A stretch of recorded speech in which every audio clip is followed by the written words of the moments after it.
Kaugnay po sa mga usong sakit ngayong tagulan, makakausap natin sa telepono si Assistant Secretary Albert Domingo, spokesperson ng Department of Health. Magandang gabi po, Asek Domingo. Si Dominic Almelor po ito ng PTV Ulat Bayan Weekend.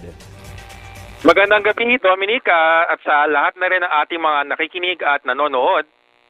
Asek, sa mga sakit po na uso kapag tagulan, ano po yung may pinakamaraming kaso?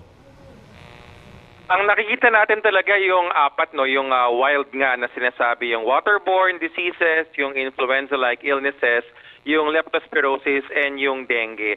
Sa apat na yan, yung pinakamarami, historically, nakikita natin yung dengue at saka yung ating influenza-like illness. Ang dahilan niya kasi yung dengue, lalo na pag umuulan na, talagang yung mga pinupugaran ng lamok. Lamok kasi pinakakalaban dyan, dumadami. Tapos yung influenza-like illness, kasi nga pag umuulan, nagbabago-bago ang panahon at nagtitipon-tipon ang mga tao, kaya mas nagkakaroon ng hawaan ng mga respiratory illnesses. Asek, paano po ba tayo makakaiwas sa mga sakit na ito, Asek? Right. Dominic, pag inisa-isa natin sila, bibilisan ko, yung ating waterborne diseases, yung tubig kasi dyan, kontaminado. So kung di tayo sigurado sa ating iniinom at sa ating kinakain, siguraduhin natin na yung tubig ay pinapakuluan ng 2 minuto bago natin ito inumin. Palamigin siyempre bago inumin. Ang pagkain dapat laging fresh. Ang paghanda, huwag nating hayaang siya matagal nang nakalabas.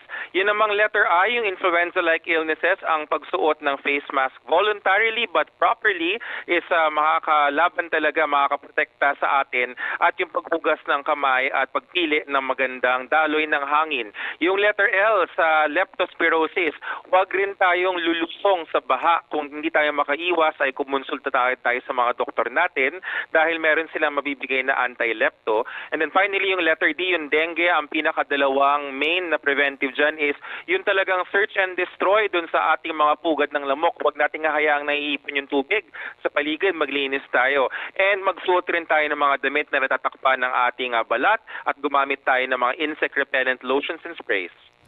Asek, sa pagdami po ng mga nagkakasakit tuwing tagulan, ano pong mga paghahanda ang ginagawa ng DOH? May sapat po ba ang kakayanan ang barangay health centers para tugunan ang mga ganitong sakit? Asek?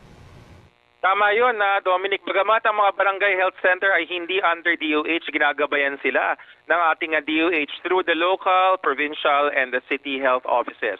Mahalaga rin dito ang ating information dissemination. So maraming salamat sa PTV4 sa pagkakataong ito na ating masabi ang mga pag-iingat. And of course, ang ating mga ospital ay naka-ready sa mga express lane. Bakit express lane? Kasi sa dengue, kailangan rin nating malaman kagad kung may mga simptomas at kung kailangan ng gamutin or i-hydrate ang isang bata. Ganoon na rin sa lepto at sa influenza-like diseases, illnesses, and sa ating waterborne diseases. Asek, ramdam na po ba ang pagtaas ng mga kaso sa mga ospital? May datos po ba tayo kung may mga partikular na lugar na nakapagtala na ng pagdami ng mga nagkakasakit ngayong panahon ng tag-ulan, Asek? So inaantay natin, Dominic, yung datos na pumasok kasi kakadeklara pa lang nung ating simula ng rainy season. Pero actually, nakita natin yung datos ng mga nakaraang linggo, pababa pa nga lalo na yung leptospirosis at dengue, bumaba siya, pati yung influenza-like illnesses. Now, ibig sabihin ba dapat magkampante tayo? Hindi po. Kasi alam nga natin na pag bumuhos na ang ulan at nagsisimula na, dyan magsisimulang maaaring tumaas. Nasa kamay natin kung gagawin natin ang mga pag-iwas para hindi ganoon kataas ang pagpanik ng mga kaso. Asek, karagdagang paalala na lang po sa ating publiko, Asek. Opo, sa ating pong publiko, so year in, year out, nangyayari na rin po itong mga ganitong sakit. Talagang nasa atin po talaga ang armas, nasa atin ang pag-iingat para tayo ay hindi magkaroon ng sakit. Dun sa apat na nabanggit natin, sa wild diseases, waterborne, magpakulo ng tubig bago uminom, influenza-like illness, mag-face mask at maghugas ng kamay ng maayos. Sa ating leptospirosis, wag nang lumusong sa baha, at sa dengue, patayin ang mga lamok para wag tayo magkaroon ng kitikite na napupunta sa dengue. Alright, maraming salamat po, Asek Albert Domingo ng Department of Health. Magandang gabi po, Asek. Salamat at magandang gabi.